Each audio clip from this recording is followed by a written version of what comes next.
waxaan sheegay hadalkaygaan ku sheegay Dr. Faisal in hore loogu bandhigay dood hadduu diyaar u yahay laakiin cid gaar isaga u calaamadsaneed uu doonayay dadkii u soo bandhigayna uu diiday arrinta noocaas wuxuu yiri waxba kama jiraan oo been inay tahay ayuu tilmaamay wuxuu arrinta noocaas ma jirto laakiin ilaahay wuxuu ka dhawaajiyay laba arrimood oo arrinta noocaas khilaafsan oo ka duwan ta koowaad waxay tahay wuxuu yiri sheekha uu sheegay waan garanaya sheekh anigu aan carabaabayn haba yaraatay ma jirin sheekh dood ku soo bandhigay hadaanu jirinba ilaa anu sheekh kumaan magacaabine sheekhanad garanaysaa muxuu ahaa waxay ka mid tahay waxyaabaha culimadu qariinada ay u yaqaaniin ee ahkaamta waxa weeyaan lagu sugo oo qofkani waxa lagu sheegay inuu ku jiro calaamadii daliil noqon kara waxayna taa ka sii daran ragii aqraantiisa ahaa ama filkiisa ahaa ee u soo bandhigay dooda ee marka hore uu yiri arrintaasi ma jirto inuu marlabaadkii yiri arrinta noocaas ma xusuusto arinaanad xusuusanba sidaad u leedahay waa beenu ma jiro ma noqon kartaa Dr. Faisal mid hoos timaada baabka kutubta mustalaxa ku qoranaya baabu man hadatha thumma nasiya oo sheekhi ardaygiisa xadiidka u sheegay hadduu ilaabo xadiidkii isagu oo uu dhaad salaanu xadiidkaasi ma xusuusto culimada xadiidku waxay leeyihiin waxa la aqbalaya ardayga maadaama uu yahay qof thiqa oo loo qaateena sheekhina mar hadduu leeyahay waan ilaabay tanina sidoo kale ku soo celiyay oo suwarka uu ka qaatay uu leeyahay igu tuhmaya beenina sheegay waxa uu tilmaamay in hore laga dalbaday kadibna hadalkaygaas habeenka aan ka hadlay aan idin labada nin waan garanayaa ninka kalena ma garanayo halkaan uu ka soo dhex saaray inaan ilaaway xagga horena aan jasmiyay waxa leeyahay jasminayaa warkaasi war jira ma cidiga dalbatay ma jirto laakiin waxa aan ka tawarucay waxa weeye ninna waan gartay masdarka kadibkan cid faafisay waan gartay ninka kale uu sheegayana ma garan cid aan kadibka u tiirinaya ma garan ee anigu malihi kana waan garanayaa kana waan ka shakisana in laygu yiri inaan laygu oran anigu sidaa uma jeedo labada midna ma dhicin laakiin midna waxaan garanayaa cidii sababta u ahayd warkan in la faafiyo ee sameeyay midna ma garanayo cidda samaysay ee aqraanta lagu sheegayo taana intaas ayaan ku dhaafaya waxaan aniga igu eedeeyay ama igu dhaleeceeyay waxaan goobjoog u ahay oo aanan maqlahayn markii la islahaa inaan sheego waxaan leeyahay waxa la aqbalaa ee wax xukum lagu dhisaa ma aha oo qura qofku wixii dhagiisa uu ku maqlay ama goobjoog u ahaa waxa shariicada macruuf ku ah qofka soo diinta dhigtay uu garanaya muslimiintuna guud ahaan ay yaqaaneen qofka looga qaateenka ah ilgu kalsoon yahay warkiisa in la aqbalo ilaahay baa quraanku sheegay ya ayuha alladheena aamanu jaakum fasiqun binabayn fatabayyanu ayada waxay culimadu yiraahdeen waxay ku cadahay oo ku dhawaaqay fasiqa warkiisa in la aqbalin waxaana ayadu laga fahmaya oo mafhuumkeedu uu tilmaamaya qofka haddaanu faasiq ayna looga qaateen u yahay warkiisa in la aqbalo wastashhiduu shahidayn min rijalikum fa in lam yakuna rajulayn farajulun wa imra'atan mimman tardawna min ash-shuhada ilaahay subhanahu wa ta'ala wuxuu laba marxaati oo arrimii iibka ku saabsanaa u sameeya oo ragga haddii kalena hal nin iyo laba dumar ah oo marxaatiyaasha aad ku kalsoon tihiin ee looga qaateenka ah waa arrin shariicada muqarrar ku ah rag thiqaada weeye oo culimo ah ragga sheegay inay ku soo bandhigeen munaadaro ee aad ka jawaabi weyday adiga iyo iyaga markay noqotana anigu iyaga ayaan ku kalsoonahay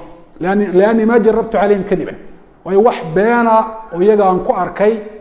oo ama aan ka maqlay ama dadku ay ku sheegeen waxaad kaloo sheegtay qolada reer burco ayaa tiri iyaga aniga agtayda ka run waxa weeye run badan labadooda markay noqoto Dr. Faisal iyo iyaga waayo iyaga been kuma tijaabin oo hadalka taariikhdu ku jira ah Dr. Faisal isaga been baan ku tijaabiyay abshir ya sheekh Barbaraawi abshir waxa tiri kuma tijaabin tayda ila mabaad keenin boo waxaad been aad igu tijaabisay mabaad keenin waxyaabaha lawaasimta iyo waxaasee tana ku sheegi doono waxa weeye hadiyadu qaado waxa doctor Sheekh Abdullah Barbaraawi iyo fadhigii bishii safar ee aan ka sheekeeyay hore uga warramay masjidu hijra saddexda cisho soconayay habeenkii koowaad lagu qabtay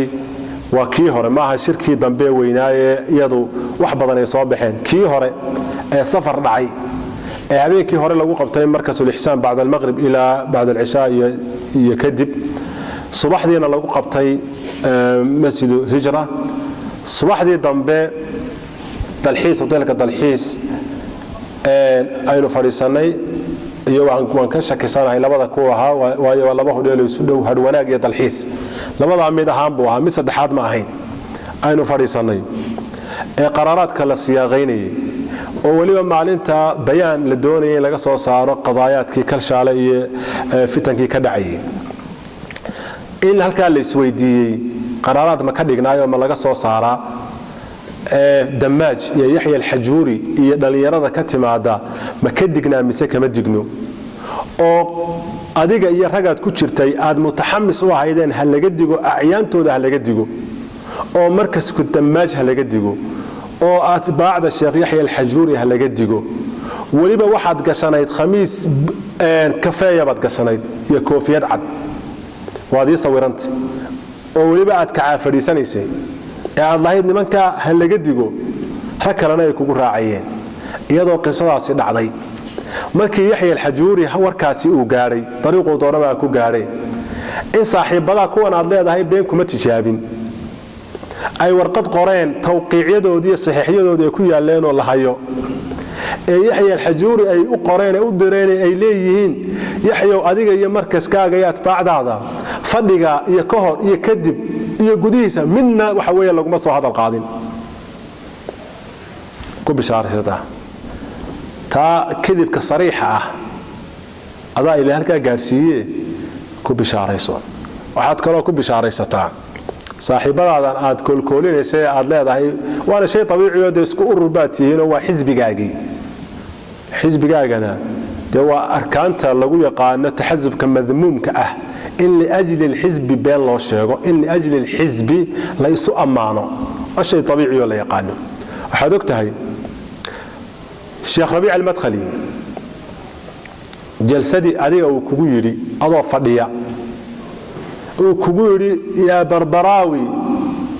tub ila Allah anta takdhibu fi haram Allah ulama way ayaa kugu xukunto kula beenaanatay waliba fi haram Allah في بيت الله تاوح كده هذا لسه تاجن وحوي تاد وحسكو ككبتي لوازم عتري بين بو شيغيا كوا كلنا امانه يري وحوي معايا هيتوي ما جربتهم على الكذب بل كوا انا وح كده waxaad kala wax ka dhexdaa geedkii damaaj ku yaalay ay dhalinyarada reer damaaj sheegi jireen loo yaqaan shajaratu tawbati Ahmed Eid